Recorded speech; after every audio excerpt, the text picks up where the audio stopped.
अस्सलामुअलैकुम, मैं हूं वैस मंगलवाला और आप देख रहे हैं वर्ल्ड वाइज, दुनिया को देखने का, जांचने का, परखने का एक अलग जाविया। सबसे पहले नजर डालते हैं आज की टॉप स्टोरीज पर। बर्तानिया के बादशाह किंग चार्ल्स और वेटिकन के पोप लियो की एक साथ इबादत। अमेरिका ने कोलंबिया के सदर गुस्ताव पेट्रो पर मनशियात स्मगलिंग और गैर कानूनी सरगर्मियों में मुलव्विस होने के इल्जामात के तहत पाबंदियां आयद कर दी। Pakistan women cricket team world cup में एक मैच भी न जीत पाई। और बर्तानिया के वजीर आजम की तरफ से मसाजिद की हिफाजत के लिए 10 मिलियन पाउंड का ऐलान।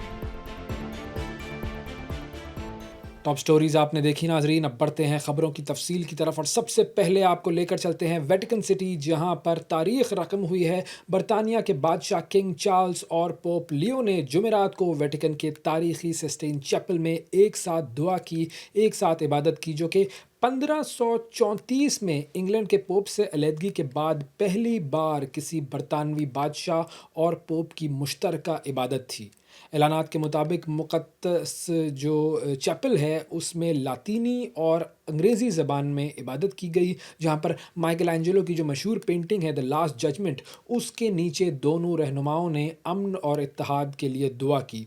इस मौके पर Pope Leo, Anglican archbishop Stephen Cottrell, Sistine Chapel choir और 2 शाही गिरजाघरों के गुलकारों ने शिरकत की। और ये तारीख़ी लम्हा उस वक्त आया कि जब बादशाह चार्ल्स और मलका कैमिला वेटिकन के सरकारी दौरे पर हैं, जो कि कैथोलिक चर्च और चर्च ऑफ इंग्लैंड के दरमियान ताल्लुकात की जो बेहतरी है उसकी अलामत समझा जा रहा है। और वेस्टमिंस्टर एबी के आलिम दीन रेवरेंड जेम्स हॉकी है, उनका बयान है, बड़ा अहम बयान है, और वो बयान ये है कि ये लम्हा तारीख़ के ज़ख्मों को भरने के जैसा है। और सिर्फ़ एक नस्ल पहले तक ये नामुमकिन था, लेकिन गुज़िश्ता 60 सालों में दोनों कलीसियाओं के दरमियान मकालमा नहायत हद तक आगे बढ़ा है। और ख़िदमत के दौरान पोप लियो ने बादशाह चार्ल्स को रॉयल कॉन्फ्रेटर का एजाज़ी लक़ब भी अता किया, और रोम का जो सेंट पॉल चर्च है उसमें उनके लिए एक खुसूसी नशिस्त मुख्तस की गई है, जो कि मुस्तक़बिल में सिर्फ़ और सिर्फ़ बरतानवी बादशाहों के लिए मखसूस होगी। तो ये एक बहुत बड़ी चीज़ है कि दोनों चर्चेज़ जो हैं वो करीब आ रहे हैं। आगे बढ़ते हैं नाजरीन और आपको लेकर चलते हैं अमेरिका की तरफ। अमेरिका ने कोलंबिया के सदर गुस्ताव पेट्रो पर मनशियात स्मगलिंग और गैर कानूनी सरगर्मियों में मुलव्विस होने के इल्ज़ामात के तहत पाबंदियां आयद कर दी हैं। और जो इंटरनेशनल मीडिया है उसकी रिपोर्ट्स के मुताबिक सदर पेट्रो पर आयद पाबंदियों के नतीजे में उनके जो अमेरिका में मौजूद असासे हैं वो मुकम्मल तौर पर मुंजमद कर दिए गए हैं, जबकि अमरीकी शहरियों को उनके साथ किसी भी किस्म के माली लेन देन से रोक दिया गया है। और अमरीकी हुक्काम की जानिब से कहा यह गया है कि ये इकदाम खित्ते में मनशियात की स्मगलिंग और बदउनवानी के ख़िलाफ़ वाशिंगटन के अज़्म का हिस्सा है।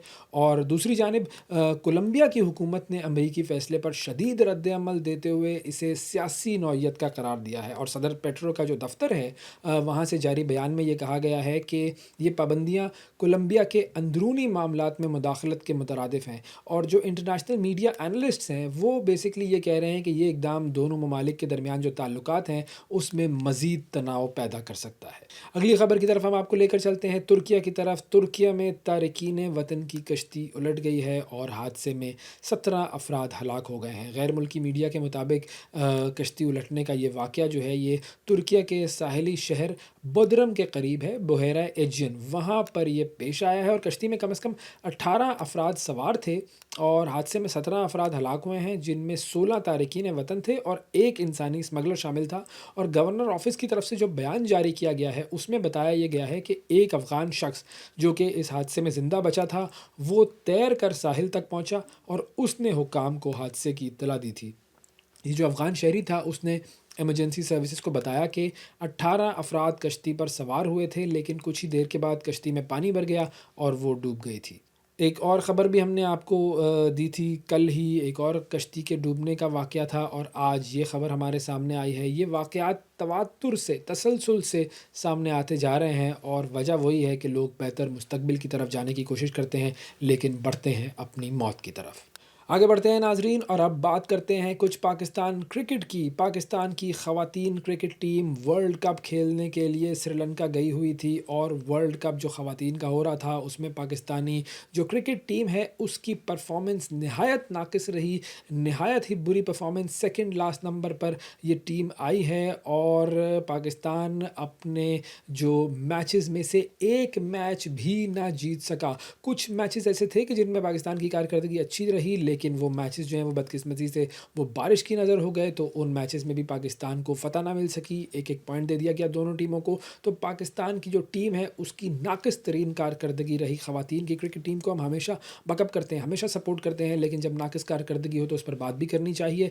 जुल्करनैन शेख हमारे साथ मौजूद हैं, 365 न्यूज़ के स्पोर्ट्स कॉरेस्पॉन्डेंट। अस्सलाम वालेकुम जुल्करनैन। वालेकुम अस्सलाम।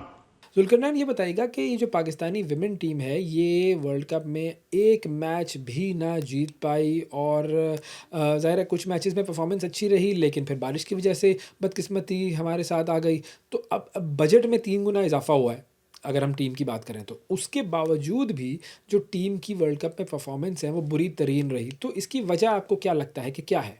देखिए, असल वजह तो कल्चर है। कल्चर से मुराद ये है कि हमारे पास वुमेन टीम के लिए टैलेंट क्या है। बजट जरूर बढ़ाया गया है।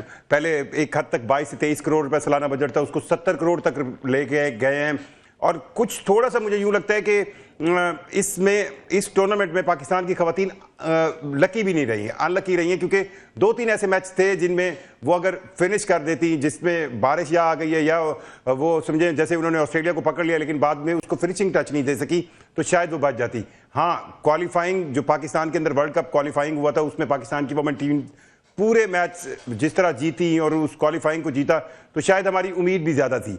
बाकी आप ट्रैक रिकॉर्ड देखें तो पाकिस्तान वुमेन क्रिकेट टीम ऐसे ही खेलती आ रही है और इस पे मुझे यूं लगता है कि सिवाय अब इसके कि हम एक टेस्ट प्लेइंग नेशन है तो हमें एक वुमेन टीम बनानी है, हम उसको चला रहे हैं, पर जो इंफ्रास्ट्रक्चर सेंस है जिसमें आप ये कह सकते हैं कि ग्रास रूट लेवल पर क्या काम हो रहा है वो शायद बिल्कुल नहीं हो रहा, और जिसको करने की जरूरत है, क्योंकि वुमेन जो क्रिकेट का टैलेंट है वो बहुत सामने आ सकता है। अब लाहौर की अगर मैं मिसाल दूं तो लाहौर में अगर आप देखें तो सिर्फ एक कैनेड कॉलेज है जिसके पास वुमेन क्लब है और वहीं से मेजॉरिटी जो है हमारे पास जो है वो टीम में प्लेयर्स आ रही होती हैं। इसी तरह अगर यही एक तरीका हो तो फिर हम टैलेंट अगर हमारे पास हो तो फिर हम कोशिश करें कि नई टीम जो है वो बना सके, लेकिन जो मौजूदा टीम है लगता यही है कि इसका पोटेंशियल ही इतना है और इस वर्ल्ड कप में वो इस वक्त सबसे आखिरी नंबर पर ही रही है।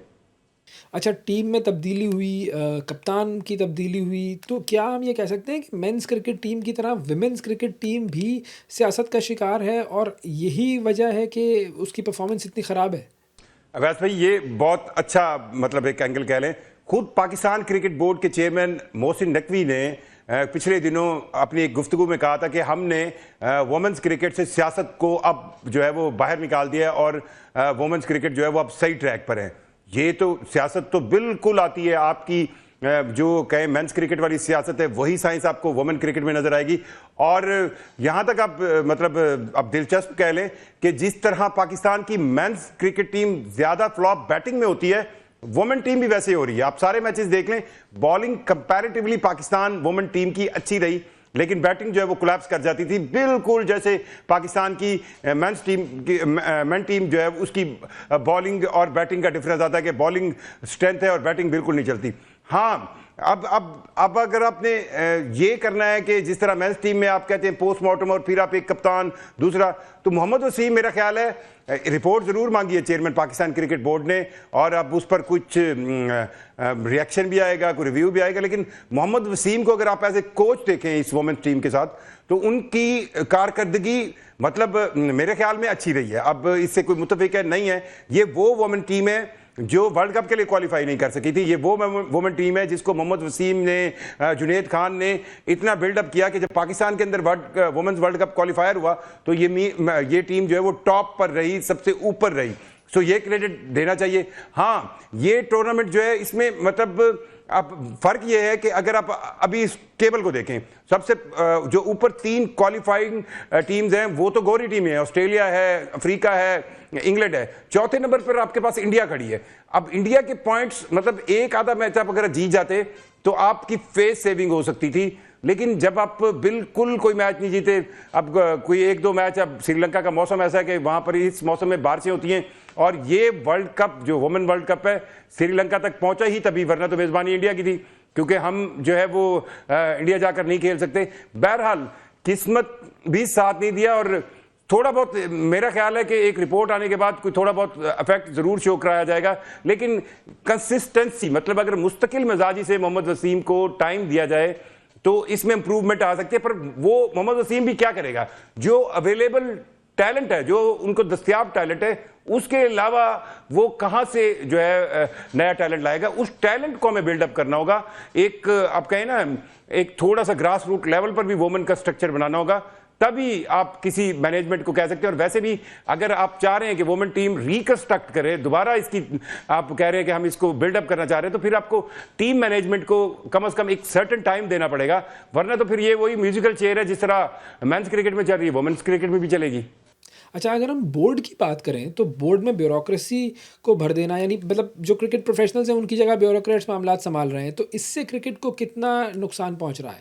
अब ये एक अवैस भाई एक और अलमिया है। मतलब पाकिस्तान क्रिकेट बोर्ड के अंदर इस वक्त ब्यूरोक्रेसी मतलब हर लिहाज से भरी हुई है। अब जो वुमेन्स क्रिकेट की सरबराह हैं, वो भी, उनकी भी क्वालिफिकेशन क्या है, वो क्रिकेटर नहीं है, वो जो है वो ब्यूरोक्रेट है।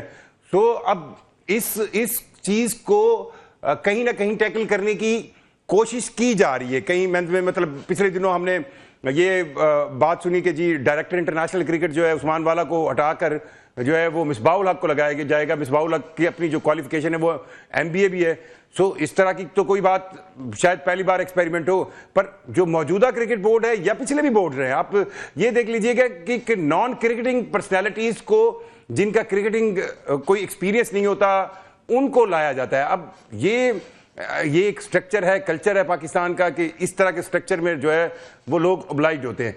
अब सवाल ये पैदा होता है कि अगर ये मौजूदा जो एडमिनिस्ट्रेशन आई है, जिस तरह ब्यूरोक्रेट, मतलब मैं आपको कहूं कि वुमेन क्रिकेट की सरबराह जो है वो ब्यूरोक्रेट है, तो उनको फिर थोड़ा सा शो तो करना चाहिए ना कि उन्होंने जब उन्हें बजटिंग जो है उनकी उम्मीद से भी ज्यादा मिल गई, उनको पास सबसे किसी भी खेल के अंदर जो आप कहते हैं ना बेहतरी आती है, वो सिर्फ उस वजह से आती है कि आप अर्न क्या कर रहे हैं, कमा क्या रहे हैं। सो वुमेन क्रिकेट में तो पहली बार आपने सेंट्रल कॉन्ट्रैक्ट दे दिए। सो बेसिकली जरूरत यह है कि जो टीम मैनेजमेंट है, हायर लेवल पर टीम मैनेजमेंट है, उसको एक सर्टेन टाइम दिया जाए, अभी बिल्कुल ना हटाया जाए, और साथ साथ ये शो कराया जाए कि आप कोई ऐसा सिस्टम बना रहे हैं जो नीचे से प्लेयर्स जो है वो ऊपर लाए, और आपके पास एक अवेलेबल जो लॉट है वो बढ़ती जाए। उस तरह की कोई तब्दीली अभी तक नजर नहीं आई।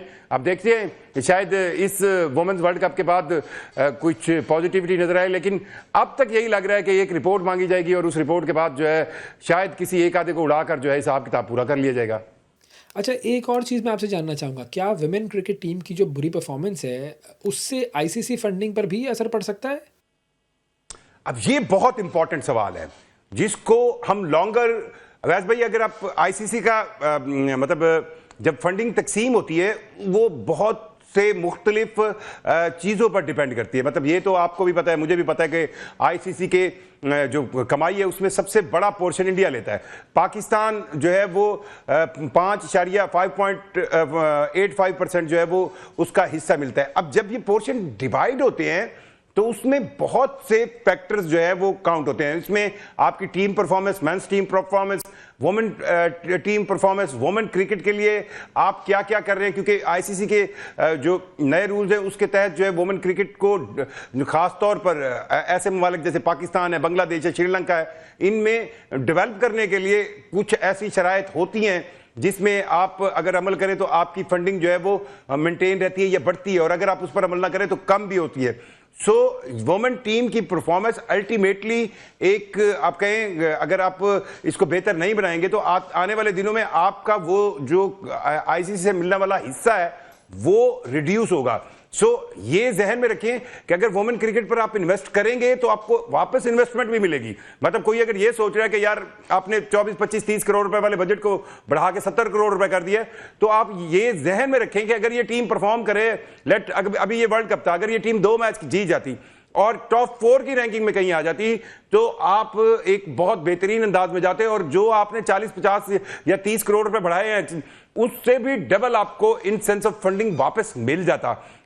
अगर हम वुमेन क्रिकेट के स्ट्रक्चर पर इन्वेस्ट करेंगे तो उससे हमें और फंडिंग मिलेगी, और अगर हमारी वुमेन टीम की परफॉर्मेंस नीचे जाती रहेगी तो उससे आपकी फंडिंग कम होने का भी फॉर्मूला मौजूद है।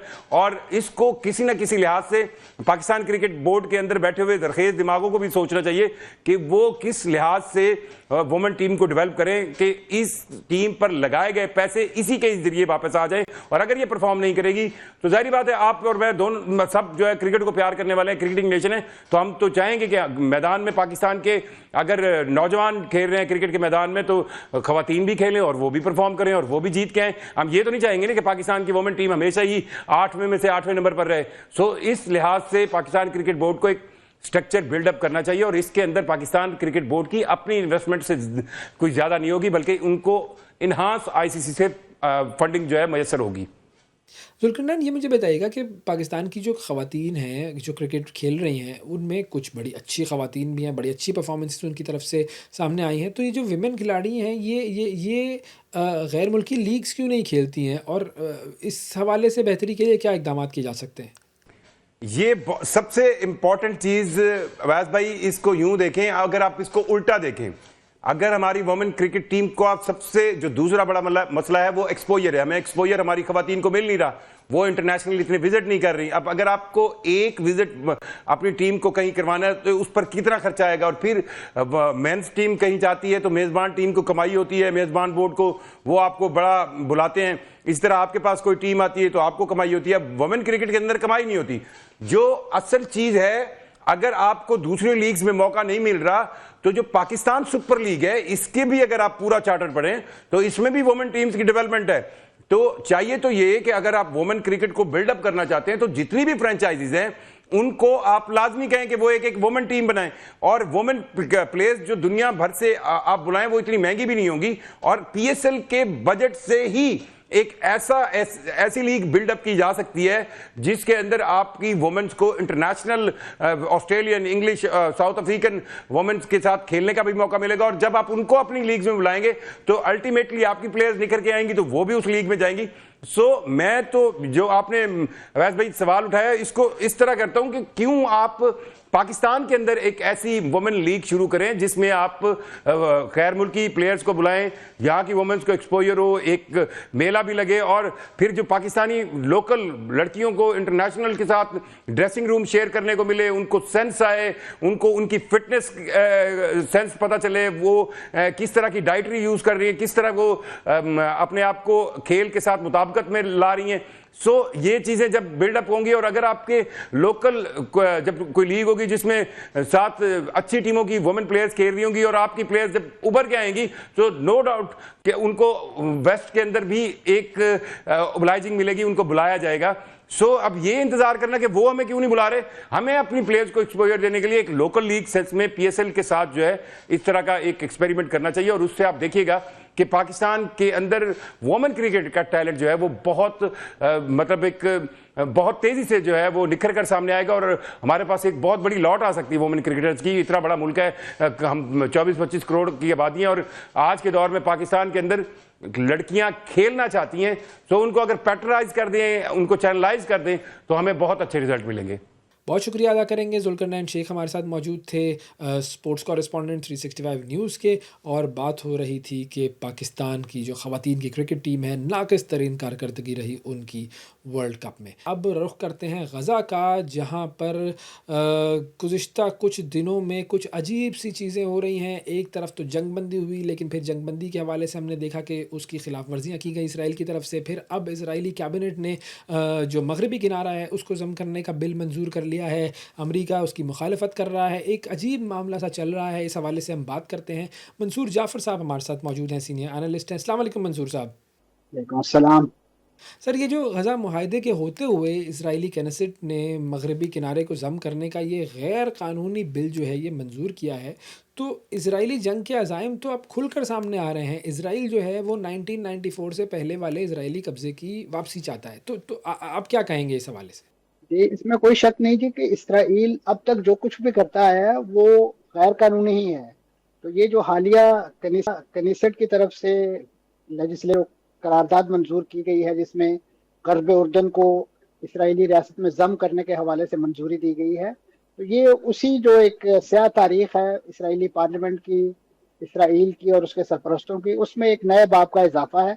मैं समझता हूँ, जैसे आपने खुद कहा, कि ये एक हकीकी मानों में, यानी इस वक्त जो गजा के अंदर और खासतौर पर ओवरऑल फ़लस्तीन के अंदर जो एक अमन की ख्वाहिश थी, उसका गला घोटने के लिए इस नौयत के ऐलानात काफ़ी हैं। और बिलखुसूस गजा अगरचे एक सीज फायर के अंदर इस वक्त इन दिनों में है, और ख़ासतौर पर वो सीज फायर भी इस वक्त नेतन्याहू और उनकी जो इंतहा पसंद दाएं बाजू की काबीना है उसकी मर्जी के खिलाफ हुआ है, क्योंकि डोनाल्ड ट्रंप साहब ने ज़ाती दिलचस्पी लेके इस मामले को सीज फायर की हद तक पहुंचाया है। और अब भी उसकी कड़ी निगरानी के लिए उन्होंने अपनी बड़ी आला इख्तियाराती टीम जो है, जिसमें उनके नुमाइंदा खसूसी स्टीव विटकॉफ, उनके दामाद जेरड कुशनर, और उसके साथ साथ उनके जो वाइस प्रेसिडेंट है जेडी वैंस, वो खुद इस वक्त इसराइल में मौजूद हैं और लम्हा ब लम्हा इस पूरे प्रोसेस की निगरानी कर रहे हैं। लेकिन उसके बावजूद आप देखिए कि जब से ये सीज फायर का ऐलान हुआ है, तकरीबन 300 के करीब फ़लस्तीनी जो है वो गन डाउन कर दिए गए हैं, और मुख्तलिफ हीलो बहानों के तहत। और उसके साथ साथ सीज फायर में जो तयशुदा चीज़ें थी, बिलखसूस इमदाद की बहाली के हवाले से, वो इस वक्त तक इंसानी इमदाद की फराहमी का जो एक फ्लो था, वो उस रफ्तार के साथ या उस शरह के साथ गजा में नहीं आ रहा जिसकी इस वक्त वहाँ ज़रूरत है। क्योंकि पिछले 2 साल की तकरीबन कहत वाली सिचुएशन और बिल्कुल पानी तक ना आने देने वाला मामला थे, उसके बाद गजा बिल्कुल एक गजाई बहरान से दो चार है।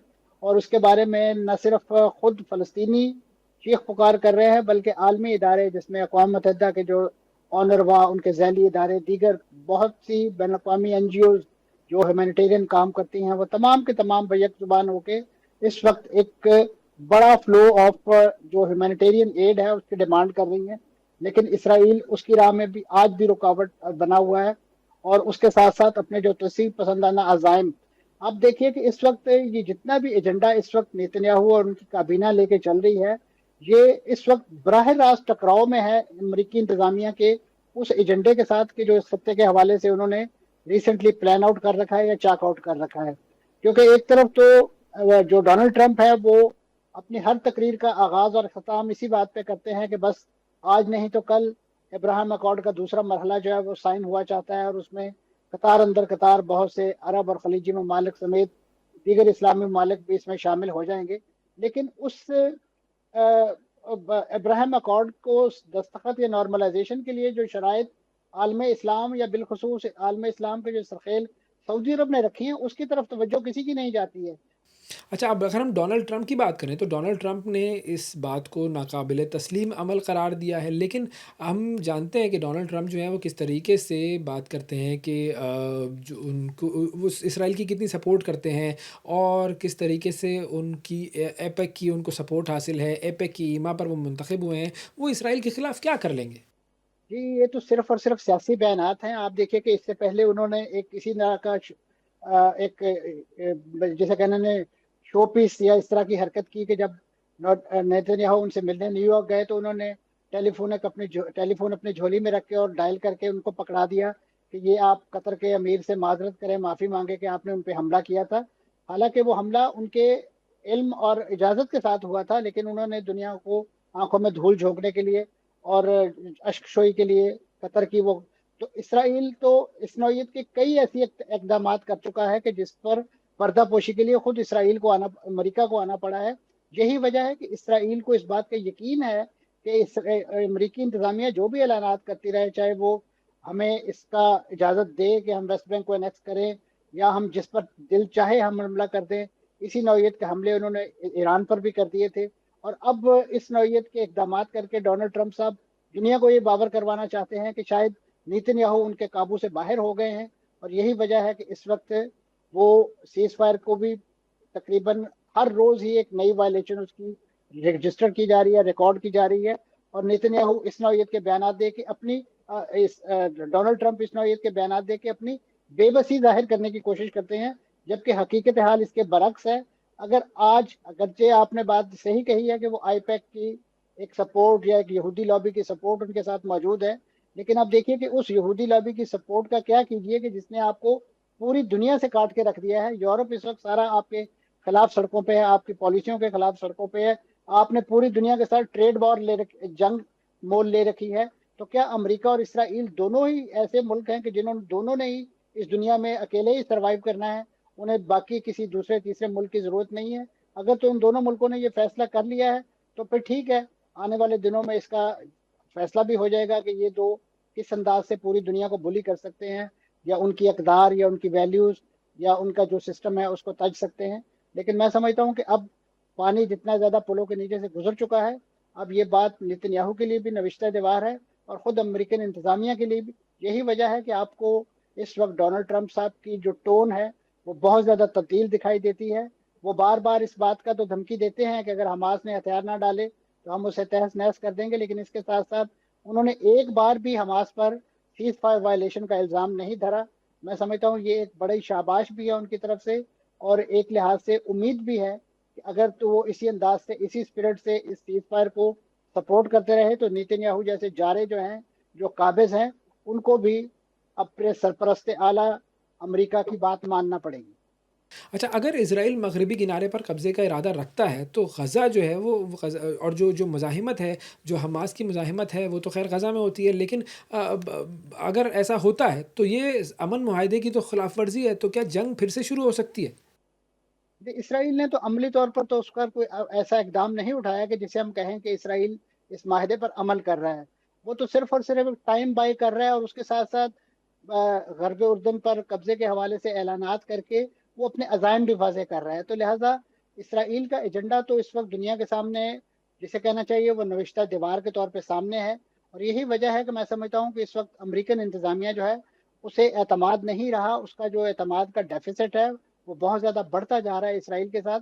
आपने नोट किया होगा कि इस वक्त बड़ा आला इख्तियारी वफद जो है वो इस वक्त तेल अवीव में मौजूद है, सिर्फ और सिर्फ इस पूरे मामले को मॉनिटर करने के लिए। अब आप देखिए कि इस वक्त जो अगले मराहल हैं, जब उस पर अमल दरामद की बात की जाती है, तो नेतन्याहू एक बार फिर से ऐलान कर देते हैं कि हम तुर्किया की फौज को यहाँ नहीं आने देंगे, क्योंकि आपके इल्म में है कि माहदे के अंदर ये बात तय की गई थी कि मुख्तलिफ मुल्कों की फौज जो है वो गजा के अंदर आएगी और वहाँ एक स्टेबलाइजेशन फोर्स के तौर पे काम करेगी, और वहाँ जो मुतहारब ग्रुप हैं, जो मज़ाहमती ग्रुप हैं, उनको डीमिलिटराइज करेगी, डी रेडिकलाइज करेगी।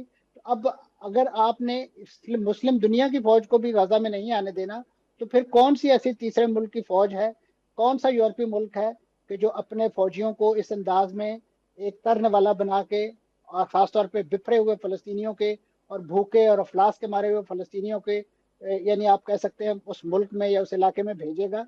तो इस वक्त बहुत बड़ा चैलेंज दरपेश है कि इस माहदे के जो 3 मराहल हैं उस पर अभी बहुत इफ्स एंड बट्स हैं, और ख़ासतौर पे अभी तो पहला मरहला ही, जिसे कहना चाहिए हकीकी मानों में, उस अमली सूरत हाल में दाखिल नहीं हो सका कि जो इस बात का तकाजा करती है कि अगले दोनों मराहल शुरू किए जाएं। अभी तो बहुत सारा काम होना बाकी है, लेकिन इसराइल अपनी जो हट धर्मी है और ख़ासतौर पे जिस अंदाज से अमेरिका की मर्जी के खिलाफ, डोनाल्ड ट्रंप साहब की तजावीज़ और मशवरों के खिलाफ चल रहा है, मुझे लगता है कि इस वक्त एक कन्फ्रंटेशन की वो सूरत हाल हमारे सामने है। और अगर इस वक्त अमेरिका ने वाकई ही जो धमकियां दे रहा है डोनाल्ड ट्रंप और उनकी इंतजामिया, अगर उस पर अमल दरामद हो गया, तो ऐसे में मैं समझता हूँ इसराइल के लिए दुनिया में और कोई ऐसा ठिकाना नहीं बचेगा कि जहां वो अपना सर छुपा सकें और नेतन्याहू अपना इक़्तिदार बचा सकें, जिसकी वजह से इस वक्त वो खुद इसराइली अदालत के अंदर भी माखूज हैं, और फ़लस्तीन इसराइली अवाम भी उनके खिलाफ सड़कों पर हैं, और उन्हें फिर ये दो इंतहा पसंद वजीर जो हैं वो कतन इसराइली गैज़ो गज़ब से और अमेरिका की नाराज़गी से नहीं बचा सकेंगे। अच्छा, ग़ज़ा और मगरबी किनारे का अगर हम जोग्राफ़िया देखें तो बिल्कुल अलग है। ग़ज़ा में इज़राइल को शदीद मुज़ाहिमत का सामना करना पड़ा, लेकिन मगरबी किनारा ऐसा है कि उसका जोग्राफ़िया ग़ज़ा की पट्टी से बिल्कुल मुख्तलिफ है। वहाँ पर पहले ही गैर कानूनी यहूदी बस्तियाँ उनकी भरमार है। तो अगर इज़राइल मगरबी किनारे पर कब्ज़ा करता है तो फ़लस्तीनियों की तरफ से कितनी मज़ाहिमत और किस तरह की मज़ाहिमत देखने में आ सकती है? देखिए जी, जहाँ तक गरब उर्दन का ताल्लुक है या वेस्ट बैंक का ताल्लुक है, वेस्ट बैंक में तो आगे ही सेटलमेंट्स का, यहूदी बस्तियों का एक ऐसा सिस्टमेटिक जाल बिछा रखा है इसराइल ने कि वहाँ तो फ़लस्तीनियों के लिए अपनी नकलो हरकत, डे टू डे मामलात, अपनी मुलाजमतें, अपनी तालीम, उनको भी परफॉर्म करना जो है वो अमलन इस वक्त, जैसे कहना चाहिए, सुहाने रूह बना हुआ है, मुश्किल बना हुआ है। तो लिहाजा इस वक्त अमलन कब्जा है गरब उर्दन पर। बात सिर्फ और सिर्फ उसको इसराइली रियासत का हिस्सा बनाने की हो रही है कि उसे इसराइली रियासत में जम कर दिया जाए। अभी वो एक वेस्ट बैंक मुतनाज़ा मकबूजा इलाका ही शुमार किया जाता है जिस तरीके से गजा है। तो इसराइल इस कोशिश में है कि इस पूरे जो पैचेस के अंदर फ़लस्तीनी मौजूद हैं, चाहे वो वेस्ट बैंक के अंदर हैं, चाहे वो गजा के अंदर हैं, या इसके साथ साथ वो मकबूजा मशरकी बैतुल मक़दस में, या जो ओल्ड जेरूशलम जिसे कहते हैं उस इलाके के, इन तमाम को मुज्तमा करके एक एक यूनिफाइड इजरायली रियासत बनाई जाए जिसका दारुल हुकूमत उनके बकौल यरूशलेम हो, मकबूजा मशरकी बैतुल मक़दस हो, जिसके बारे में फ़लस्तीनियों का भी ये दावा है कि वो इसे अपनी रियासत का दारुल हुकूमत बनाना चाहते हैं। अच्छा, इज़राइल कई बार हमास पर जंगबंदी की खिलाफ वर्जी का इल्ज़ाम लगाकर गज़ा पर फ़ज़ाई हमले कर चुका है। तो ये जो जंगबंदी मुआहदा है, ये अपनी पूरी क़ुव्वत के साथ लागू तो नहीं है? इज़राइल जब चाहता है इसकी धज्जियाँ उड़ाकर रख देता है। तो अगर इज़राइल की खिलाफ वर्जियाँ जारी रही, तो ये जो 8 मुस्लिम ममालिक थे, जो कि बड़ा सपोर्ट कर रहे थे इस अमन मुआहदे को, उनका किरदार क्या होना चाहिए? देखिए जी, मैंने जैसे अर्ज़ किया कि जहाँ तक तो हमास का या फ़लस्तीनी तंजीमों का है, वो तो इस वक्त कारबंद है, मुकम्मल तौर पे लिटरली अमल दरामद कर रही हैं जंग बंदी पे। उनकी तरफ से कोई वायलेशन नहीं हुई। आपने डोनाल्ड ट्रंप साहब के रीसेंट बयानात सुने हैं कि जिसमें उन्होंने हमास को बहुत ज़्यादा खराज तहसीन पेश किया है कि वो इस सीज़ फायर पर अमल कर रही है। यहाँ पे सिर्फ और सिर्फ खबासत जो है वो इसराइल के पार्ट पर है। जहाँ तक ये जो सालसी करने वाले ममालिक हैं या जो इस वक्त ज़ामन बने हैं इस पूरे कज़िये के, यकीनन उन लोगों की तरफ से बहुत ज़्यादा मज़म्मत की जा रही है और आलमी ज़मीर की इस तरफ तवज्जो भी दिलाई जा रही है। सऊदी अरब ने भी इस पर मज़म्मती बयान दिया है, कतर ने भी इस पर बड़े नाराज़गी का इजहार किया है, तुर्की ने तो खुद यकीनन अगले मरहले में जिस अंदाज से अपनी फ़ौज भेजने का ऐलान किया है। तो ये तमाम बातें इस बात का इशारा है कि इस वक्त चाहे सालसीन हों, चाहे वो ज़ामनीन हों, वो इस वक्त इस सीज़ फायर माहदे की हकीकी मानों में कामयाबी देखने के ख़्वाह हैं। यही वजह है कि इस वक्त वो बैक ज़ुबान होके इस माहदे पर अमल दरामद भी कर रहे हैं और इस वक्त इस माहदे की निगरानी भी कर रहे हैं। लेकिन इसराइल क्योंकि ताकत के नशे में मस्त है और यही बदमस्त हाथी जो है वो आए रोज़ कभी वहाँ पे ड्रोन्स के ज़रिए हमले करता है, कभी अपने टैंकों के ज़रिए हमले करता है और कभी अपने कैदियों की लाशों की तलाश के बहाने जो है और इस नौइयत के बयानात रोज़ दे रहा है कि जी हमास जो है वो हमारे जो हलाकशुदा कैदी हैं या जो उनके फ़ौजी हैं उनकी लाशें देने से इनकारी है। हालांकि हकीकत हाल ये है, खुद इसका डोनाल्ड ट्रंप साहब एतराफ़ कर चुके हैं कि वहाँ पे जितना बड़ा मलबे का ढेर जिसके तले उनकी लाशें दबी हैं, हमास के पास या फ़लस्तीनी इंतज़ामिया के पास उस नौइयत का इंफ्रास्ट्रक्चर मौजूद नहीं है। तुर्किया ने ऑफ़र की है कि हम अपनी जो टेक्निकल टीमें हैं, जो ज़लज़ला ज़दा इलाकों में या बड़ी इमारतों के मलबे तले से लाशें तलाश करने का बहुत ज़्यादा तजर्बा रखती हैं, हम वो भेजते हैं ताकि किसी तरीके से जल्द अज जल्द ये तमाम लाशें निकल सकें और इसराइल के और उनके लवाहकीन के हवाले हो सकें। तो ये वो इस वक्त ग्राउंड सिचुएशन है कि जिसको बहाना बना के इसराइल हर रोज़ एक नई जारहियत का इर्तिकाब करता है और फ़लस्तीनियों को एक बार फिर लहूलुहान करके दोबारा से जो है वो इसी पर इल्ज़ाम धरता है कि वो माहदे की खिलाफ वर्जी कर रहे हैं। बहुत शुक्रिया अदा करेंगे, मंसूर जाफ़र साहब हमारे साथ मौजूद थे और बात हो रही थी गज़ा की सूरत हाल की। और अब रुख करते हैं बरतानिया का, जहाँ पर बरतानिया के वज़ीर आज़म सर कियर स्टारमर ने 10 मिलियन पाउंड जो हैं वो मुख्तस किए हैं सिक्योरिटी फ़ंडिंग के तौर पर। और ये सिक्योरिटी फ़ंडिंग है वहाँ पर मौजूद मसाजिद के हवाले से, मसाजिद की सिक्योरिटी के लिए 10 मिलियन पाउंड। मसाजिद पर कुछ अटैक्स हुए थे, मसाजिद जो है वो इस्लामोफोबिया का शिकार थी, लोगों को भी इस्लामोफोबिया का शिकार वो देख रहे हैं। तो अब इस हवाले से तफसील जानते हैं। नवीद आलम साहब हमारे कॉरेस्पॉन्डेंट यूके से हमें ज्वाइन कर रहे हैं। जी नवीद साहब, बताइएगा क्या तफसीलात हैं? जी अवैध साहब, बरतानवी वज़ीर आज़म सर कियर स्टारमर और होम सेक्रेटरी शबाना महमूद ने जिस मस्जिद पर हमला हुआ था वहाँ विज़िट किया और लोकल जो कम्युनिटी के लोग थे उनसे मुलाकात की। और वज़ीर आज़म ने कहा कि जो तमाम मज़ाहिब हैं उनकी जो हिफाजत है हमारी अवलीन तरजीह है। और इसको इसी जो हालिया जो वाक़यात हुए हैं, जो यहूदियों की इबादत गाह थी, वहाँ पे एक शख्स हलाक भी हो गया था दहशतगर्दी के हमले में। उसके बाद वज़ीर आज़म वहाँ पे पहुँचे, होम सेक्रेटरी भी वहाँ पे पहुँची थी और 10 मिलियन पाउंड जो हैं वो उनकी जो यहूदियों की इबादत गाह की सिक्योरिटी के लिए मुख्तस किए गए थे।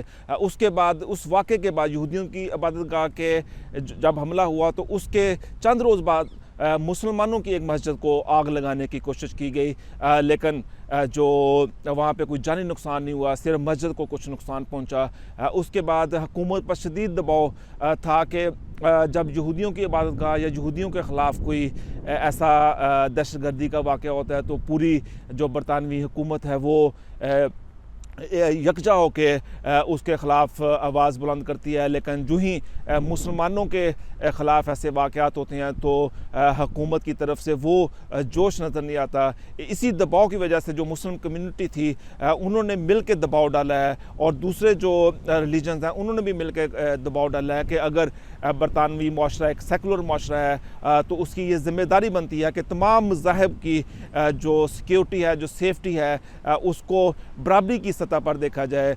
इसी तनाज़ुर में हुकूमत ने मुसलमानों की जो मसाजिद हैं उनको उनकी हिफाजत के लिए, उनकी सिक्योरिटी के लिए 10 मिलियन पाउंड का ऐलान किया है। एक साल कबल हमने आपके प्रोग्राम में वैसा भी ये डिस्कस किया था, आपके भी ये इल्म है, नाज़रीन के भी ये इल्म है कि मुसलमानों की मसाजिद कब्रस्तानों पर हमले हुए थे। जो यहाँ के राइट विंग हैं या सफ़ेद फार्म इंतहा पसंद है, उनके लिए ये टर्म यूज़ की जाती है। और मुसलमानों को जो औरतें बुर्का पहनती उन पर भी हमले किए गए थे।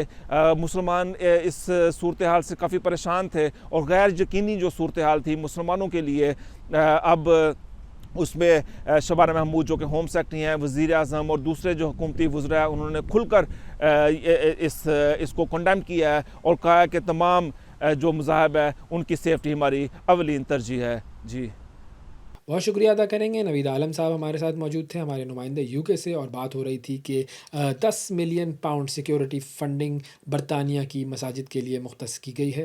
नाजरीन, आज के प्रोग्राम में इतना ही। आपसे अगले प्रोग्राम में फिर मुलाकात करेंगे। उस वक्त तक के लिए इजाज़त दीजिए। अल्लाह हाफ़िज़।